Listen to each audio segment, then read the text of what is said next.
News మాజీ మంత్రి హరీష్ రావు రాధాకిషన్ రావు phone tapping కేసులో కీలక ట్విస్ట్ చోటు చేసుకుంది. చక్రధర్ గౌడ్ ఫోన్ ట్యాప్ చేయడంతో పాటు బెదిరింపులకు పాల్పడ్డ కేసులో ముగ్గురిని పోలీసులు అరెస్టు చేశారు. ఇదే కేసులో A1 గా మాజీ మంత్రి హరీష్ రావు, A2 గా రాధాకిషన్ రావు ఉన్నారు. హరీష్ రావు PA వంశీకృష్ణతో పాటు సంతోష్ కుమార్, పరశురాములను అరెస్టు చేశారు. చక్రధర్ గౌడ్ కు బెదిరింపు కాల్స్, మెసేజ్లు చేస్తూ డబ్బు వసూళ్లకు ముగ్గురు నిందితులు పాల్పడినట్లు తెలుస్తోంది. వంశీకృష్ణ, సంతోష్ కుమార్, పరశురాములు కలిసి ఒక రైతు డాక్యుమెంట్లతో సిమ్ కార్డు కొనుగోలు చేశారు. ఇక రైతుకు తెలియకుండానే అతని డాక్యుమెంట్స్ ను సిమ్ కార్డు కోసం నిందితులు ఉపయోగించారు.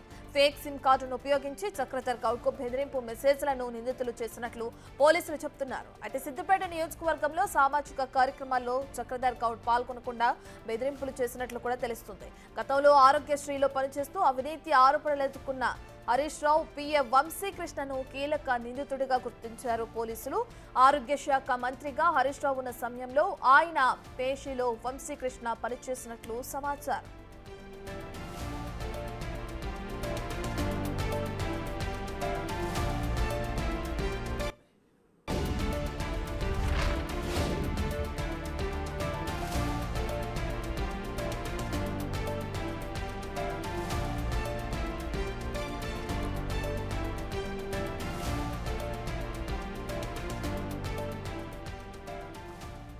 ఇదే విషయానికి సంబంధించిన పూర్తి డీటెయిల్స్ మా ప్రతినిధి సురేష్ అందిస్తారు.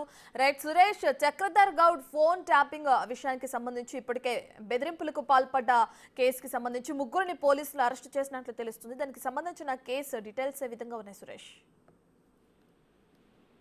పంజాగుట్ట పోలీస్ స్టేషన్ లో నమోదైనటువంటి కేసులో హరీష్ రావు ముఖ్య అనుచరులైనటువంటి ఆయన PAతో పాటు మరొక ఇద్దరిని అరెస్ట్ చేయడం జరిగింది. వంశీకృష్ణ, సంతోష్ కుమార్, పరశురాములు ఈ ముగ్గురు కలిసి ఒక రైతుకు సంబంధించిన డాక్యుమెంట్స్ తీసుకొని సిమ్ కొనుగోలు చేసి చక్రధర్ గౌడ్ కి బెదిరింపు కాల్స్, మెసేజ్లు చేస్తూ వసూళ్లకు పాల్పడ్డట్టు పోలీసులు గుర్తించడం జరిగింది. ఇప్పటికే చక్రధర్ గౌడ్ మంత్రిగా హరీష్ రావు ఉన్న సమయంలో తన ఫోను, తన కుటుంబ సభ్యులకు సంబంధించిన ఫోన్లు ట్యాపింగ్ చేసి తనను ఇబ్బందులకు గురి చేశారు, అక్రమ కేసులు పెట్టి అరెస్ట్ చేశారని చెప్పేసి కూడా ఆయన ఫిర్యాదు చేయడం జరిగింది. ఈ ఫిర్యాదుపైనే పంజాగుట్ట పోలీసులు కేసు నమోదు చేసి దర్యాప్తు చేయగా అందులో వీరి ముగ్గురు కూడా నిందితులుగా తేలడంతో ఈ ముగ్గురిని అరెస్ట్ చేయడం జరిగింది. ఇక హరీష్ రావు, రాధాకిషన్ రావు కూడా A1, A2 గా ఉన్నారు. హరీష్ రావు ఇప్పటికే హైకోర్టుకు ఈ కేసుకు సంబంధించి క్వాష్ చేయాలని చెప్పేసి ఆయన పిటిషన్ వేయడం జరిగింది. అందులో పెండింగ్ ఉంది కాబట్టి ఈ కేసులో ఖచ్చితంగా హరీష్ రావును కూడా అరెస్ట్ చేసే అవకాశం కనబడుతుంది. ఎందుకంటే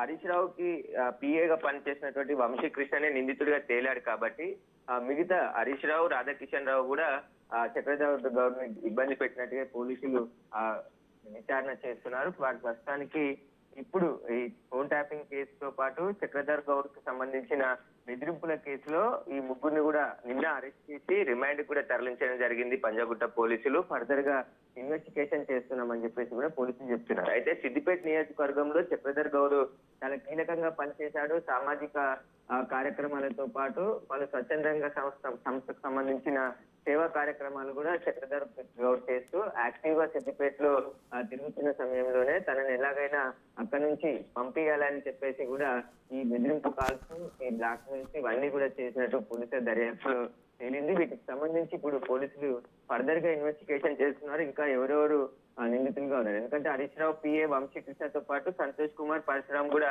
అరెస్ట్ అయ్యారు కాబట్టి వీళ్ళు ఎవరి ఆదేశాల మేరకు చక్రధర్ గౌడ్ ని బెదిరించారు, ఏమని బెదిరించారు, అసలు ఎన్ని వసూలు చేశారనే దానిపై కూడా ఈ ముగ్గురిని కూడా కస్టడీకి తీసుకొని మరింత విచారించే అవకాశం కనబడుతుంది. ఇంకా ఈ సెల్ ఫోన్ సంబంధించి అంటే సిమ్ కార్డే ఒక సిద్దిపేటలోని మొబైల్ షాప్ లో కొనుగోలు చేసినట్టుగా పోలీసులు కూడా గుర్తించడం జరిగింది. ఆ సిమ్ కార్డ్ తోనే చక్రధర్ గౌడ్ ని బెదిరింపులకు పాల్పడ్డట్టు కూడా పోలీసులు నిర్ధారించారు. అయితే గతంలో ఆరోగ్యశ్రీలో కూడా పనిచేసి అనేక అవినీతి ఆరోపణలు వంశీకృష్ణ ఎదుర్కోవడం జరిగింది. చాలా మంది దగ్గర డబ్బులు కూడా తీసుకున్నట్టుగా పోలీసులు అనుమానిస్తున్నారు.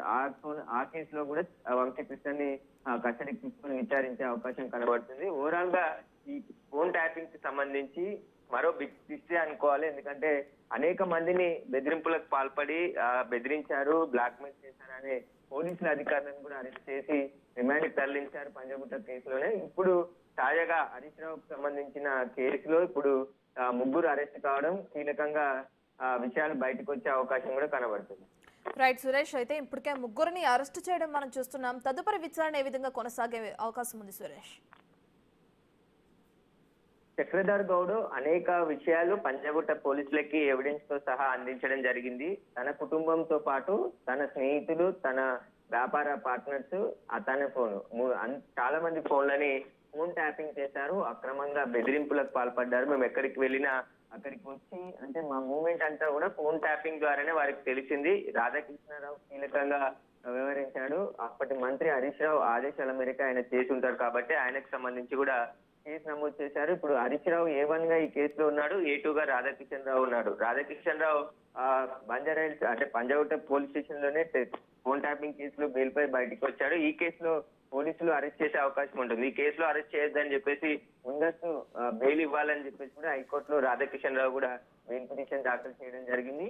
అయితే రాధాకిషన్ రావును కూడా అరెస్ట్ చేసి ఈ కేసులో విచారించే అవకాశం స్పష్టంగా కనబడుతుంది. ఎందుకంటే రాధాకిషన్ రావు గత ప్రభుత్వంలో చాలా కీలకంగా వ్యవహరించి అనేక మందిని ఇలా బెదిరింపులకు పాల్పడి బీఆర్ఎస్ పార్టీకి పార్టీ ఫండ్ ఇవ్వాలని చెప్పేసి కూడా వ్యాపారులను కూడా బెదిరించాడని చెప్పే ఆరోపణలు ఉన్నాయి. కాబట్టి ఈ కేసులో A2 గా రాధాకిషన్ రావు, A1 గా మాజీ మంత్రి హరీష్ రావు గారు ఉన్నారు కాబట్టి వారిని కూడా ఈ కేసులో విచారించే అవకాశం కనబడుతుంది. ఇంకా వీళ్ళని ఎవరైతే ముగ్గురిని అరెస్ట్ చేశారో వంశీకృష్ణతో పాటు సంతోష్ కుమార్, పరశురామ్, వీరి ముగ్గురిని కూడా కస్టడీకి తీసుకొని మరింత విచారణ చేసే అవకాశం కనబడుతుంది. రేపు నాంపల్లి కోర్టులో కస్టడీ పిటిషన్ వేసి వీరి కస్టడీ కోర్టు కూడా పోలీసులు కోరే అవకాశం కనబడుతుంది.